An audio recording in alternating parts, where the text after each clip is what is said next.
Thanks for joining.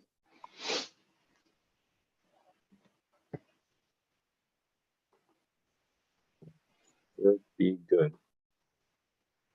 Perfect. Okay, thank you. We call the meeting to order at 7:05.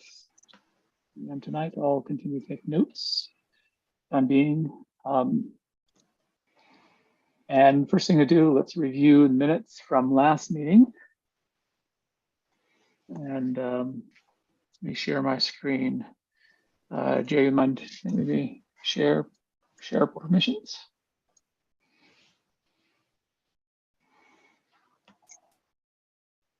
Oh, there you go. Thanks. All right, share.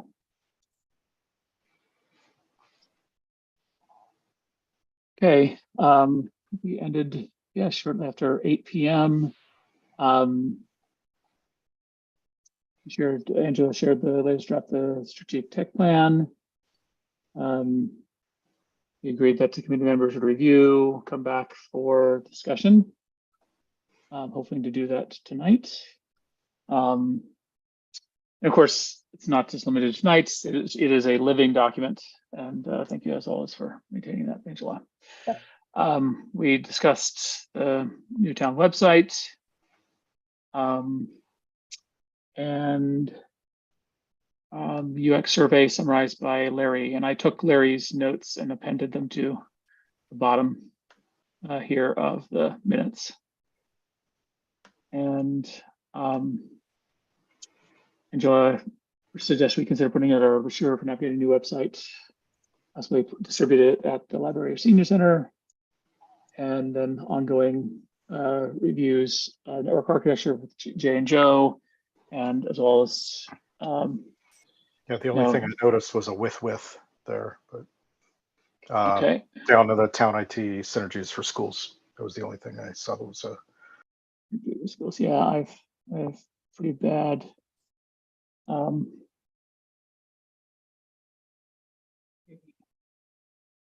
What is this strikeout?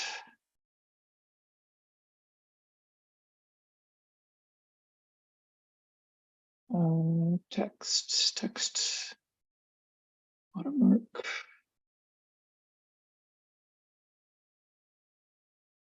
Format, oh, there we go, format. Straight through, nice. Okay, and then I think that is all we covered.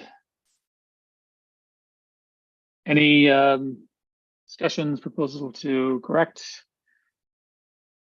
Apart from the with? Nothing from my side. Okay. I move that we accept the agenda with the with removed. Any seconds? Yeah, I see that's Angela. Okay, great. All right, let me just make notes.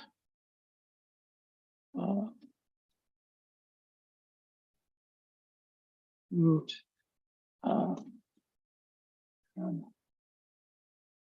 Seconded. Okay, let's go around the room for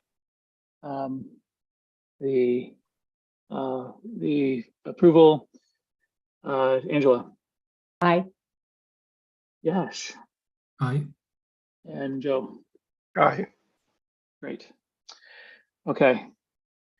Let's proceed with the agenda tonight. DPW. That's DPW technologies and business processes. I had a good chat with Bill today from the DPW, and very much looking forward to working with him. And I know, Jason, you probably have already chatted with him many times. Seems like somebody good to work with. Looking forward to it. I said, let's let more time get under him.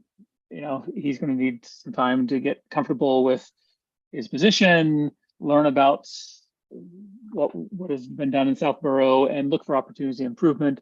And I asked him simply, as you do so, consider technologies and what opportunities do we have around technology. So we can circle back up with him in a month's time and start discussing ways we can improve, inclusive of, and I sort of put the bug in his ear around the technology permitting, the electronic permitting system. We've had some concerned citizens be quite vocal about the challenging process that is existing permits for the transfer station, and I personally have to agree. But I think Bill is open. Seems to be open to at least discussing ideas. So, but we don't have anything tonight. Matt, could really you summarize? I mean, I think when we got our transfer station sticker, it was recent, and we just actually went to the place and got the sticker. So I haven't done the reapplication process yet. Is it a SaaS-based system, or what seems to be the major issue? The current system or the proposed system? The current system, what's the issue with the current system? I don't think there's anything SaaS or even non-SaaS. Okay. I honestly don't know what they use in the back end. Jay, maybe you know. As far as I can tell, maybe it's an Excel spreadsheet to keep track of the vended permits. Okay, so it's like nothing has been automated. No self-service that I know of. I don't know. Yeah, I'll look into a little bit more, and we can talk about it, Angela, if you'd like. Okay. Get a little bit more details about it. Okay. I could I was honestly, just curious. I could have sworn that they were using OpenGov or NextRequest. They're both the same company. I could have sworn that was what they were starting to use, but I could be mistaken, and I don't want to speak on that until I know a little bit more. So I'll reach out to them again. Well, I have to renew my sticker soon, so I'll try it out. Okay. Yeah. At least from what I've been able to see, it's been it's a highly manual process. I haven't been able to find any automated self-service. It is physically going to the transfer station, and then the stickers, they manually write a license plate on the sticker, and they give these stickers out. So that, to me, automating that and making it self-service and making it more current century is just part of the equation. I think the other part of the equation, as we've previously discussed, is considering just the general business processes of the transfer station, making it much more a la carte. So you should be able to go with maybe an oversized item that they wouldn't normally accept and pay for it. And what is the value? I mean, set the value. If it costs the transfer station $50, charge whatever is reasonable, and see if let the citizens pay for it if they want to. That's what's done in other municipalities.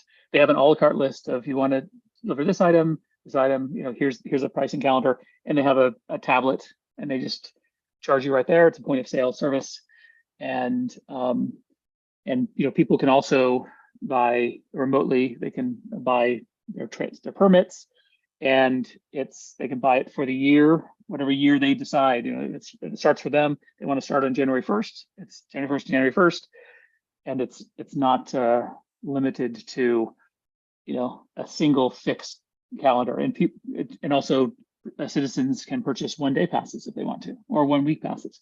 So whatever process we want to make. So it injects a lot more flexibility than we currently have, and the current manual system, it's impossible to have that flexibility. So sort of two things go hand in hand. All right, any more comments from the committee before I jump over to some of the attendees, their comments? Yeah, there's Sam and Will. Okay, yep, all right. So first, Will, I'll let you talk if you were first. I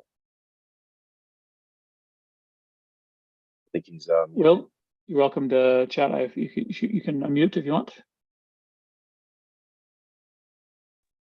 Yeah, I was just curious what the business case would be for this. Yeah, great question. The business case is, first of all, there's a huge user experience case, and we've had a variety of citizens, like say very vocal citizens, be frustrated with the current process of having to go somewhere physically, and I'd have to pull up the email where they express those concerns, but go somewhere physically and it was a very rigid process, and they had a difficulty either transferring a permit from one vehicle to another or something like that. So one is the convenience of the citizens. The other is the amount of overhead required on the part of DPW personnel of tracking this and vending, literally writing on permits, and also the overhead for tracking tracking the vehicles by looking at stickers. There is overhead around that. And then the second is just what our transfer station accepts is very rigid. And you can't go beyond those bounds. It's either you can get in the gate, and you get in the gate, then you can only give certain things, and you're not allowed to basically dispose of other things. Whereas other municipalities have a much broader array of things that they allow for disposal of, but you simply pay for it. When I first came to the town 8 years ago, I was quite frustrated myself. We were doing a little bit of work on the house we just moved into.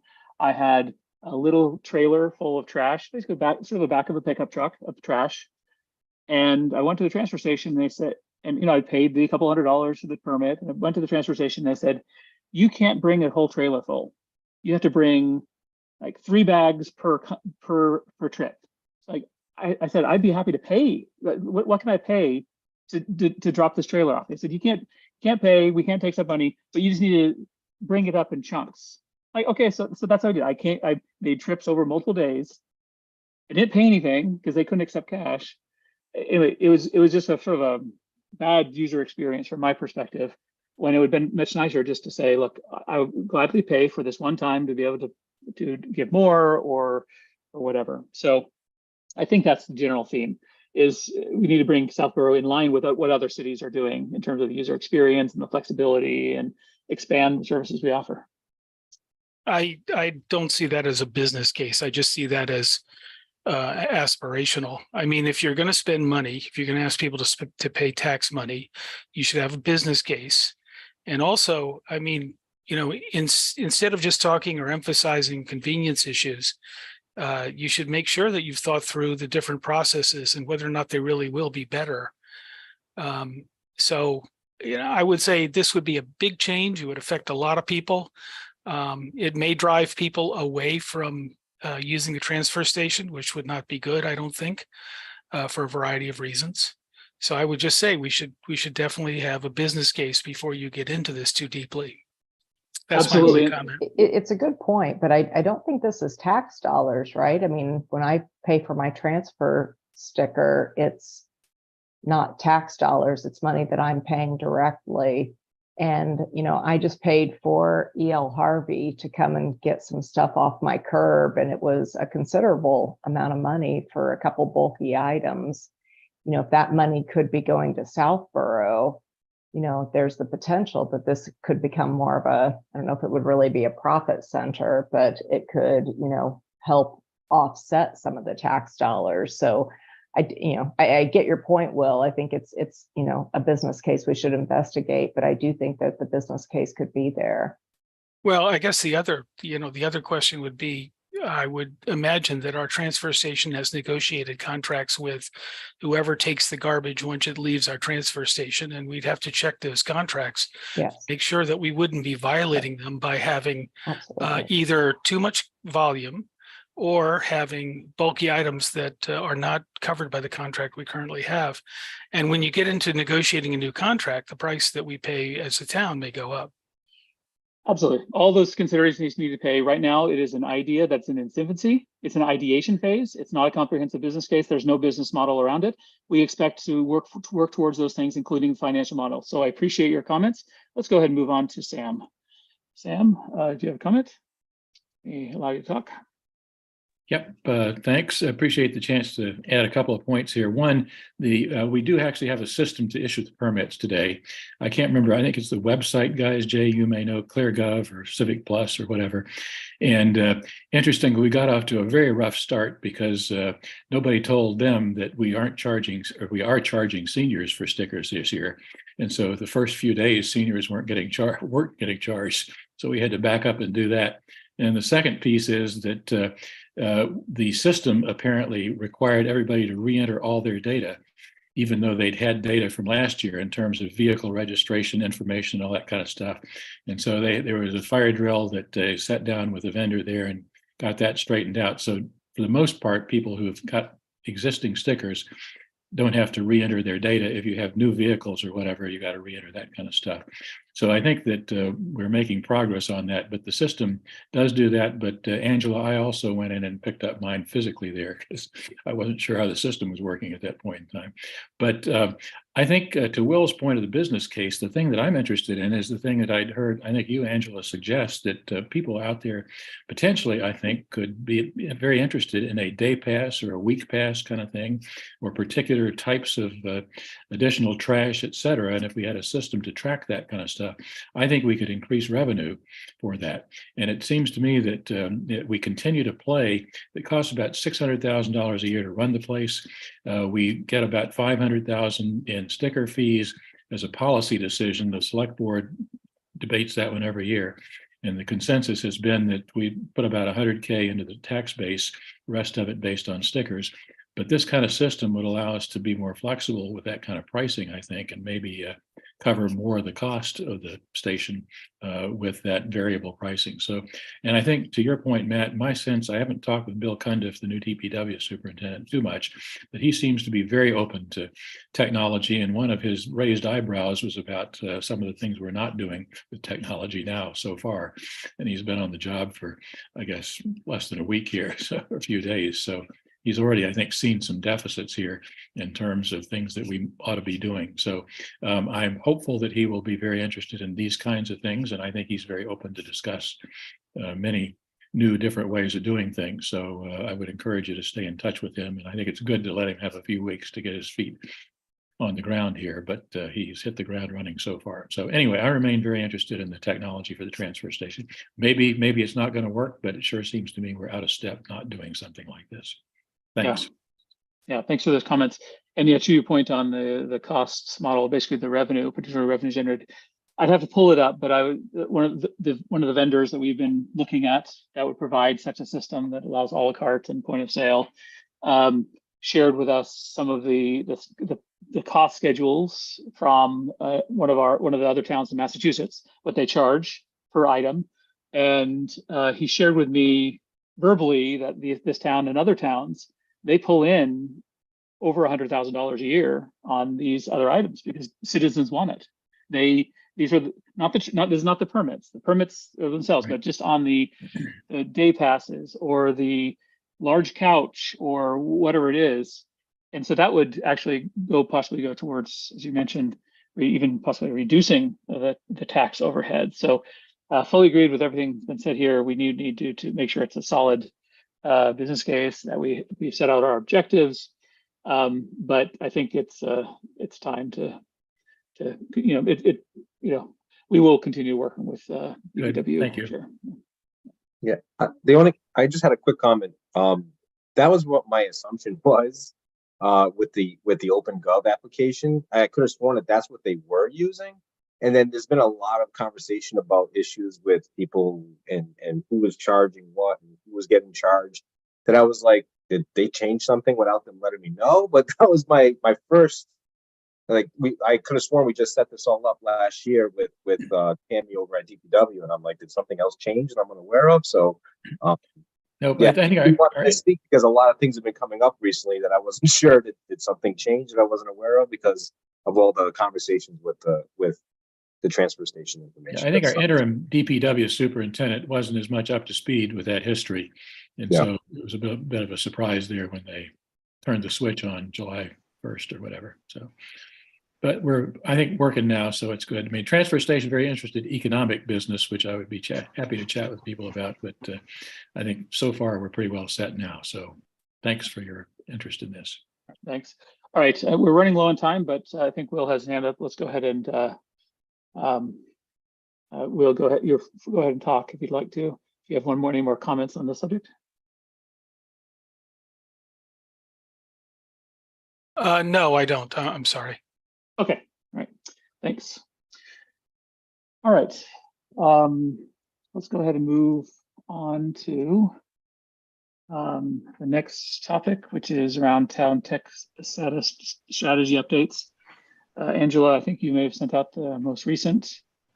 I did. I didn't get as far along as I had hoped by this meeting, but I did recirculate the latest draft, and I am looking for input from folks. So if people could take a moment to read through that and give feedback, I will do another draft and then get it back out to folks by our next meeting. So hopefully we can get some input. Jay, I'll follow up with you directly, and you and I can look at current inventory. I'd like to redo the last section on all the metrics. And if Kelly does end up joining us, then I think she'd be a great person to look at customer journey. Yeah. May That's great. I ask who this Kelly? I've heard Kelly twice now. I'm not sure who Kelly is. Yeah, this person who's possibly expressed interest in joining the committee. So Okay, all right. I wasn't sure. Thank you. yeah. So this is good a time, Yash. Also, you wouldn't mind taking the opportunity to read through it and get your perspective. If you haven't already, and definitely love to collect those comments. And Is Yash on the MTC Yes. distribution list? Okay. Okay. oh yeah. That's sorry. That's a question for Jay. Is that correct? No. Yeah. Right. Okay. That's awesome. Thank you, Jay. Yep. Okay.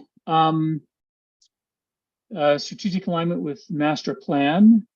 I think this is sort of, I think this is a precursor to that. I mean, we need to update the tech strategy first, and before we go to approach the master plan committee. Town website update. So I have not completed what I wanted to get done by tonight. I just wanted to point out that person that joined last night just joined this same room today. Yeah, So- I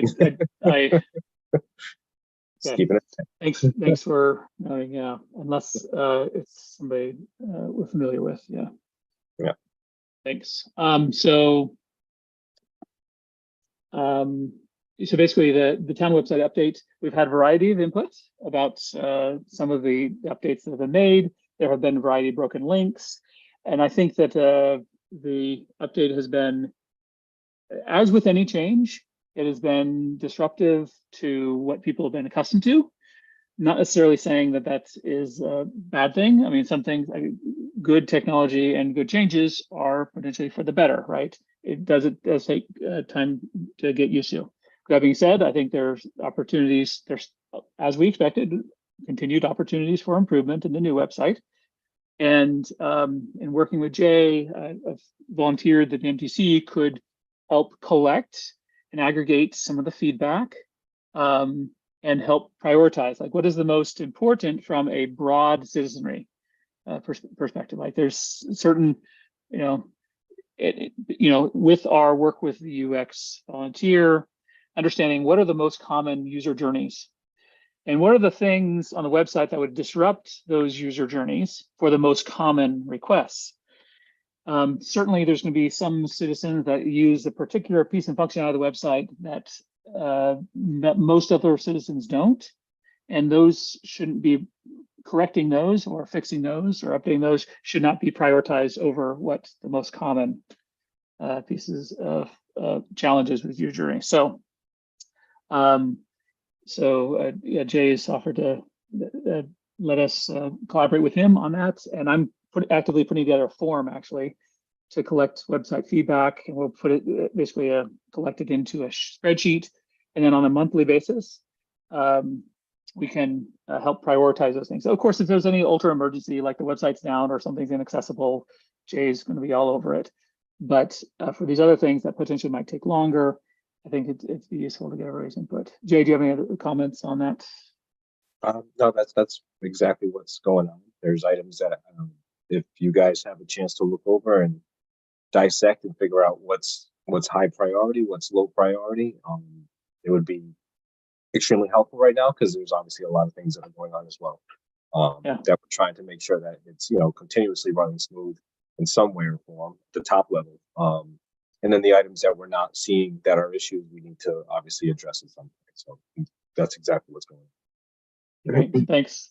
Thanks as always, Jay, for your continued work there. Sorry, I have to say, I mean, I've been through many, deployments and production releases, and I mean, kudos to Civic Plus. I mean, yeah, it's not perfect, but I mean, they did a really good job with getting all the information ported over and getting all the, different pages set up.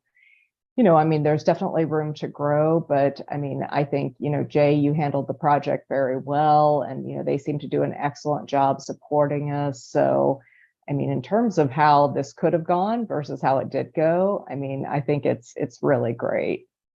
But honestly, thank you for that. As with everything, the white noise becomes a lot louder than the good stuff. Of course.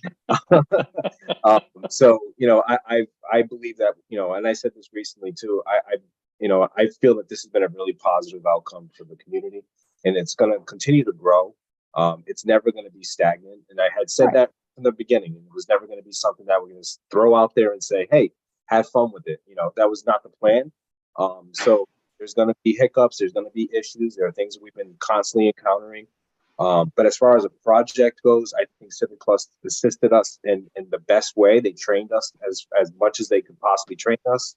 They brought over the data that was requested them to bring over, and they're still actually continuing to bring over more agenda and minutes as we speak. So I definitely appreciated the project manager and the team over at Civic Plus. They definitely helped me out, and their support level has been, stellar. I reach out and I ask them one thing, and they direct me in the right direction, or someone's there to put it in place. So I definitely agree with you on that one. I think it's a huge win for the town. I mean, it's such a better website. It's night and day from what we had before. Yeah.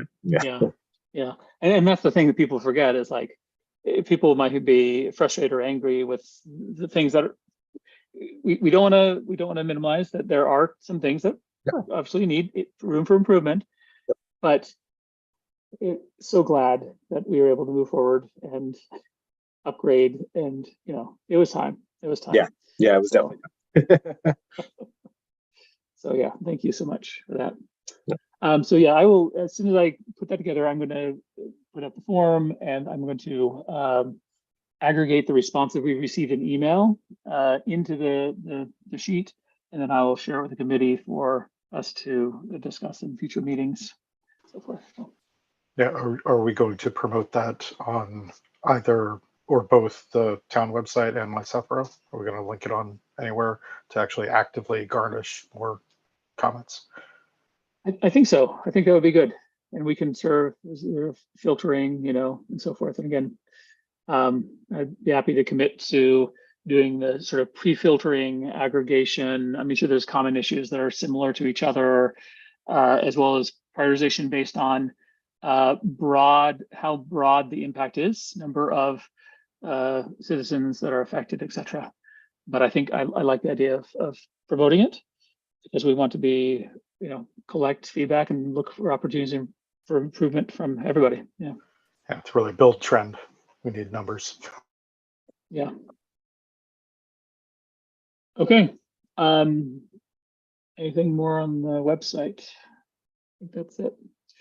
All right, so let's move on to network architecture documentation review. That's still in progress, Joe. Can I pause us for 1 second? Yeah, please. I personally have never met Yash. I don't know if because I personally have never met him. Excellent point. I apologize. I should have.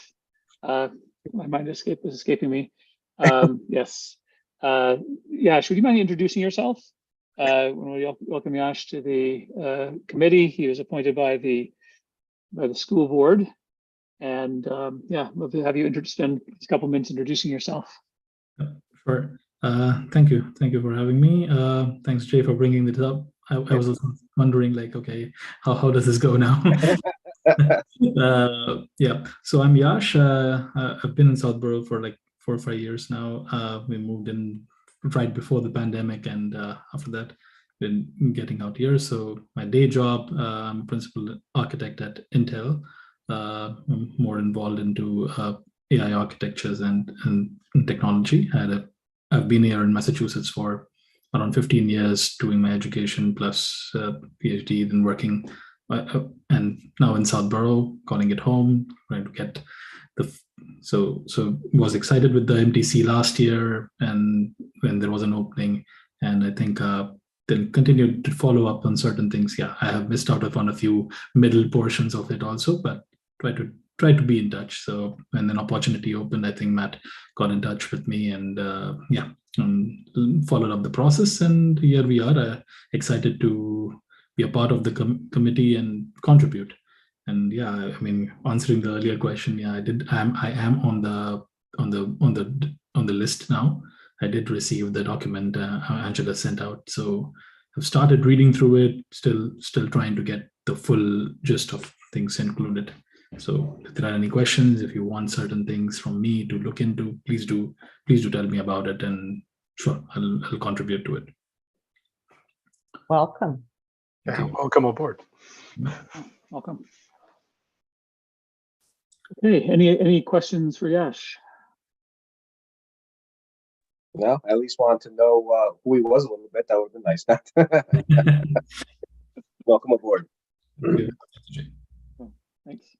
All right, Will, do you have a comment? Go ahead and unmute. Yeah, I'm sorry, I was a little bit slow there. I just had one more question about the website. When is it? When are the migration of agendas and minutes going to schedule to be done? They are to be completed by the 28th. They're still in process. Okay, thank you. Yep. All right, thanks. Let's go ahead and move on to next agenda item. Yeah, network architecture documentation review. Joe, do you want to comment on that? There was no update for this month. We didn't get to have our sync up. Okay. So it's on me to schedule something with Jason for the next. Awesome. Okay. Sounds good.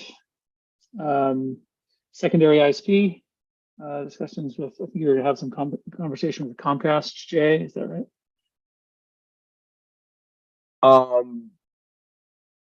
Here's what's up here. Comcast is so Comcast cannot come into our town. In other words, they are not allowed.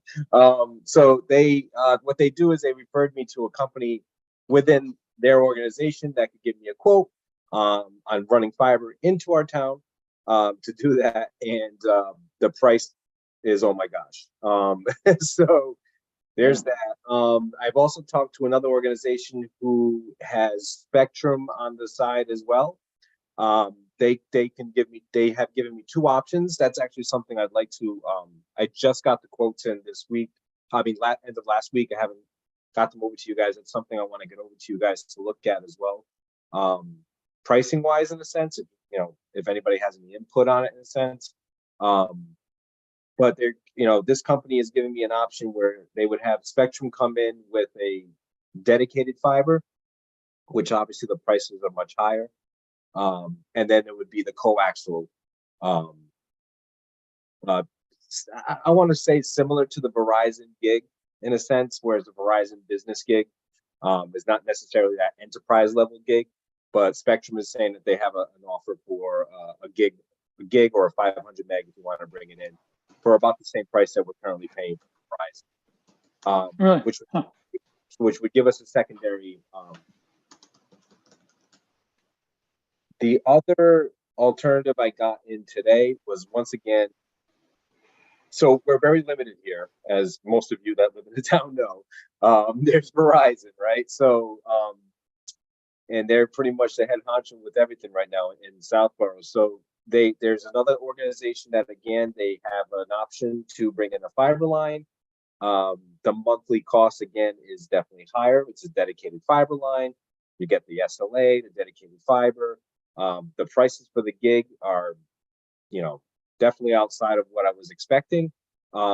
I wouldn't even say expecting, because actually that's the prices that it was when I was in the private sector. That's kind of what I see in the private sector. But you know, in the public sector, it's like, oh, do we really want to pay that much right now, or how do we want to do it? So these are questions that maybe, you know, one or two of you can come in, we can talk about it and look at the pricing and see what it, you know, does it make sense? Does it not make sense? Do we put a dedicated line like this over at public safety and then have Verizon as our backup line in the back for us, type of thing? So those are questions that I want to, you know, bring across to some of you and get a, you know, just your, you know, obviously your thoughts on it and see what you would think, or, you know, what angle it should go with. Especially with this last company that I got, I mean, right off the rip, I could tell you that their construction cost was going to be about 26,000 just to get it installed.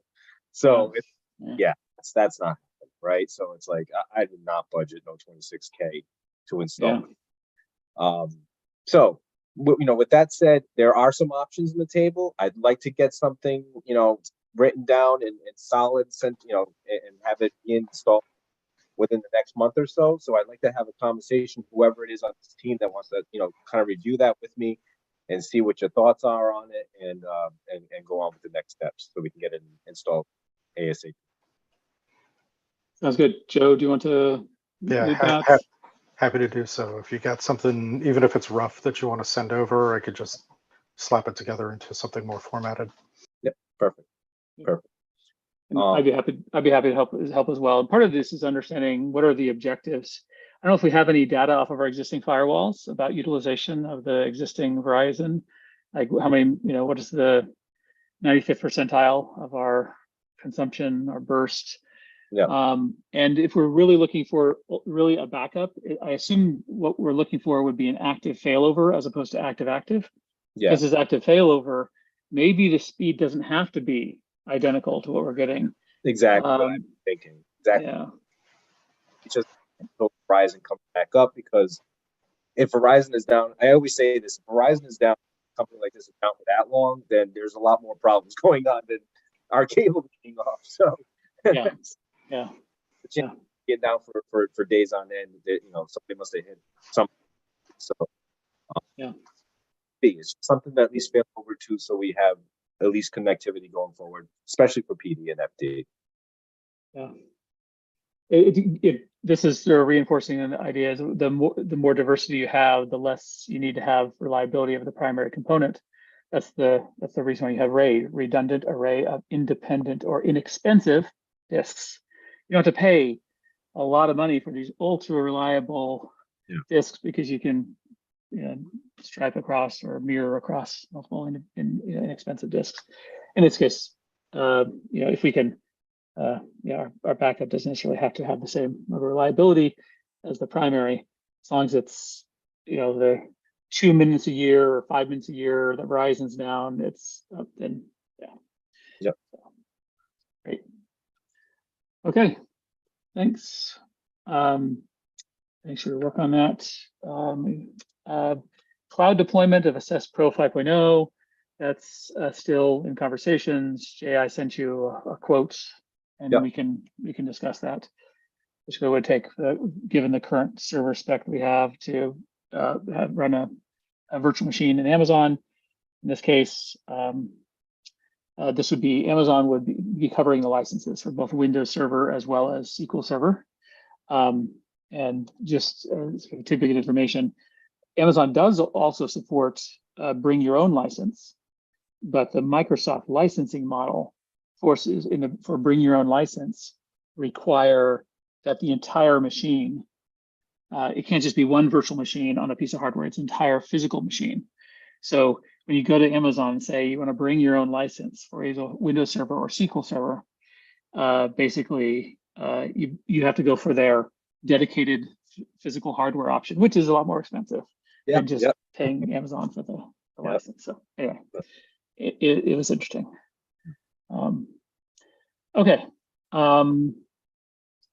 So let me just make a note there.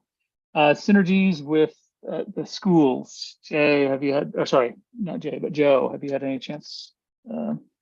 Ryan and I haven't synced summer damage there, but I did have a open meeting related question that do we run the risk if I'm in the room with the ex officio members, or are they out of scope? Like, It's no, for voting oh, purposes for open meeting law. Yeah, okay. I didn't know how much I had to hand off versus mediate. So, Jay, I had asked Ryan to reach out to you when we talked in the previous month, and I'm going to presume he didn't. So I'll stir that pot again.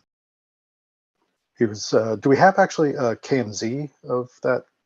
Well, I'll catch up with you after.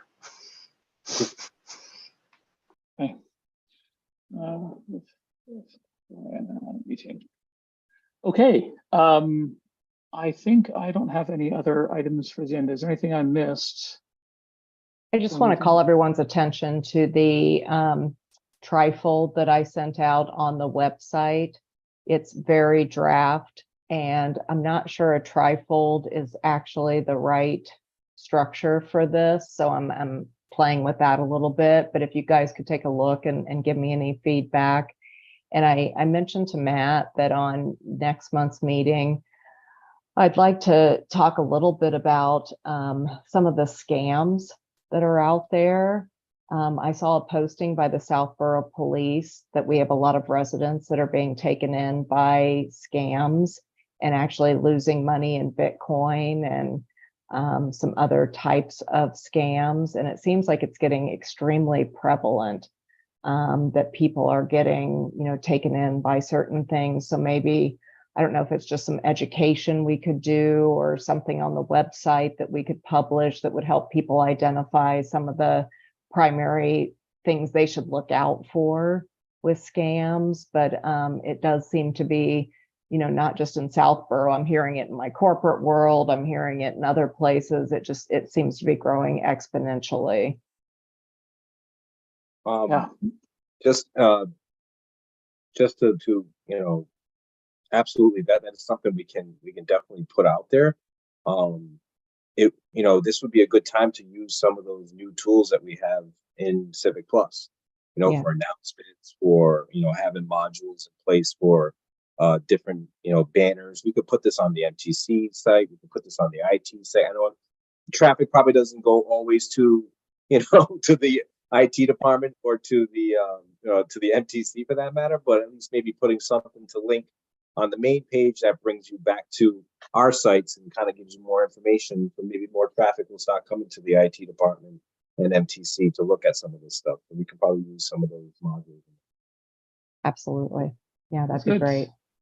Mr. Donovan, I was actually going to ask, before Mr. Donovan speaks, I want to preempt him. I was going to ask Mr. Donovan if I could do a session at the library on cybersecurity for our citizens. Right. Yeah, we actually had a local resident that we work with as a craft programmer. I think it was like late last year, who she ran like a program because her daughter was the victim of like a financial scam. And so it wasn't really like, she's not a technology expert, but it was kind of like relaying the story of what happened.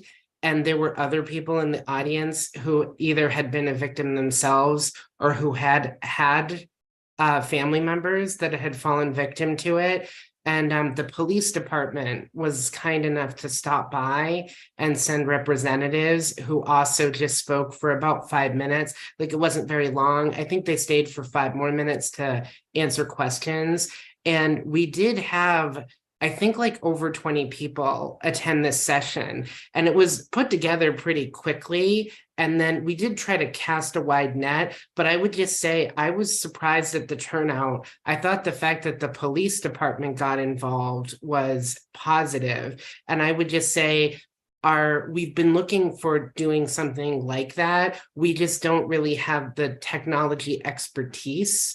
And I think, to be blunt, no one really wants to take on, like, this is 100% what you have to look for as far as internet scamming. But I think, like, it was eye-opening for people to hear, just look at where the email came from before you respond to it. Because, I mean, these attacks really are getting sophisticated. They look exactly like an email you'd be getting from a source, right? And it's like, you have to really well, I mean, I'm a fan of this, but you have to read through it before you open anything. So yeah, Matt, I mean, I would love to have you. I'd love to have any member of the MTC who wants to be involved. And then maybe you guys can be kind of almost like our presentation arm. We have trifolds at the library, Angela, and I know that it's for the website, but people do like those type of handouts, especially if it's at a program.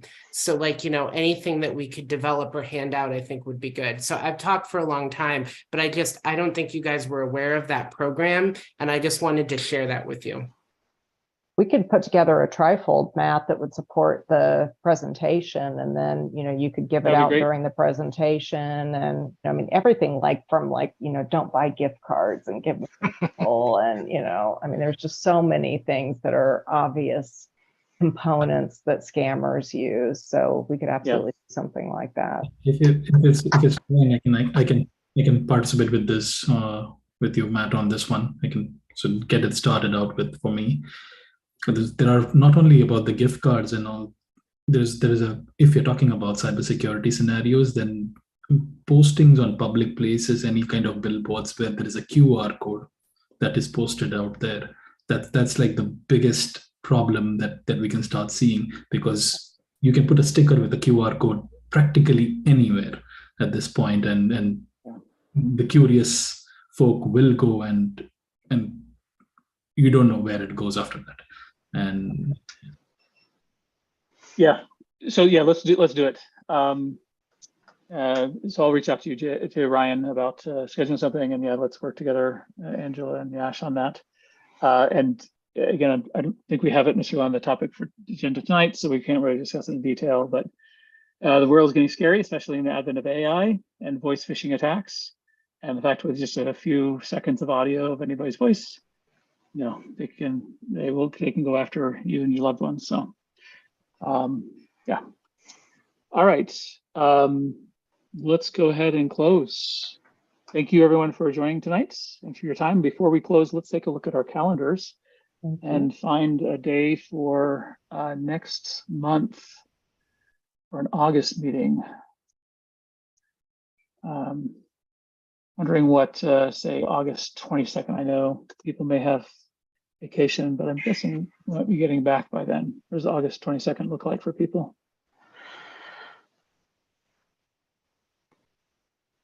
Rough but doable.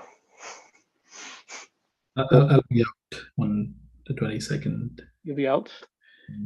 Are you out the entire week? Or Yeah, out the entire week. I mean, that's the planned vacation week.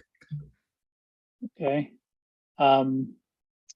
What is anything ahead, Joe? after? No problems. I was going to say, could we push to the week after? Because the week before is also complicated for me. Yeah. Like the 29th? That's good. I think so. As of right now. Right. So that seems to work for everybody. Okay, let's target the 29th. Thank you everyone for joining. Let's go ahead and I move that we adjourn. Any seconds? Second. Okay, make a note of that. Adjourn. Second, we did. Okay, so go around the room. Joe. Aye. Yash. Hi. Angela. Aye. And likewise, aye. Thank you. Everybody have a fantastic rest of July, and hope you have enjoyable vacations, and we'll see you next month. Thank you.